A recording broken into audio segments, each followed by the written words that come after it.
Hi, my name's Paul Connett. I'm a retired professor of chemistry. I specialized in environmental chemistry and toxicology, and for 18 years I've been researching a subject that should concern everybody that's watching this. Unless you don't drink water for some reason, this concerns you, because I have been researching the effects of what happens when you deliberately add fluoride to the drinking water. And Ireland is very unusual in this respect. You're the only country in Europe that has mandatory fluoridation. You are required in Ireland, in every town, to put fluoride in your drinking water. Why is that a bad idea? It's a bad idea because there's no biological process in the body that needs fluoride. And nature has told us very, very clearly that the baby does not need fluoride. This means that if you bottle feed a baby in Ireland, that baby's getting 200 times more fluoride than nature intended. Now, who knows more about what the baby needs? Mother Nature or a bunch of dentists in Dublin? It simply does not make sense. And it makes even less sense now that we know that there are 41 studies which shows that there's an association between modest exposure to fluoride and lowered IQ in children. That's right, 41 studies. And the lowest level at which IQ was lowered was 1.26 parts per million. How do I know that? Because I met Professor Zhang, who did that study. He was at our conference in Washington, D.C. just a couple of weeks ago. We know that fluoride accumulates in the bones.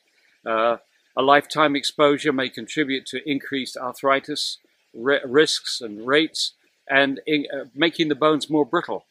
It also, there's some evidence that fluoride lowers thyroid function, and we are seeing millions of women today with hypothyroids, underactive thyroid, various symptoms like lethargy, chronic fatigue, that's tiredness not relieved by sleep. There are millions of people impacted this way. Nobody in any fluoridated country, of which there are not many, are investigating this possible relationship between having fluoride in the water and lowered thyroid function.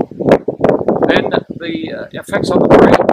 We have over 100 animal experiments now that show that fluoride can enter the brain, damage various processes, interfere with various enzymes in the brain.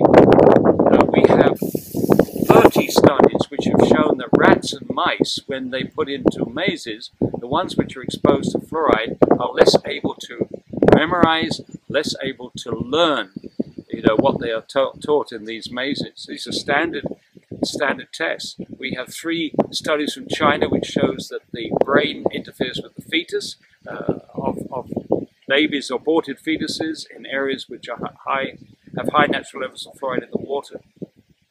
So there's a pyramid of evidence that fluoride impacts the brain, which makes the Harvard meta-analysis, which was published in 2012, they only looked at 27 of the 41 studies that we now have on lowering of IQ. 26 out of those 27 IQ studies showed a lowering of IQ in the high fluoride village compared to the low fluoride village.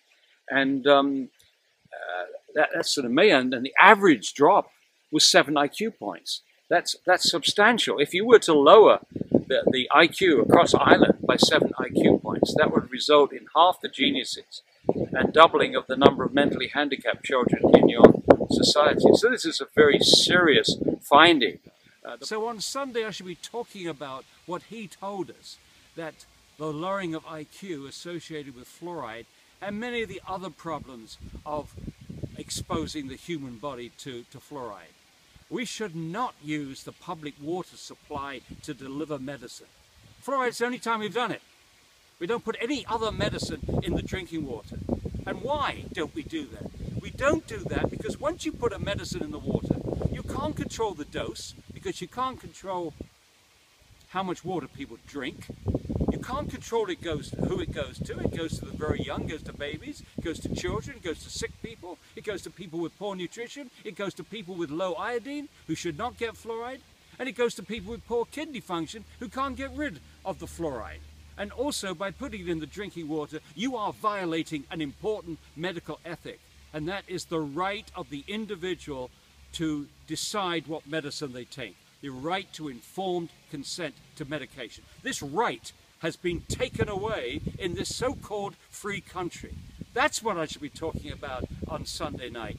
But it will come along this Sunday at 7 o'clock to Wheeland and hear why I believe that parents in Ireland should not have their children drinking Irish tap water, especially parents who are concerned about their child's mental development.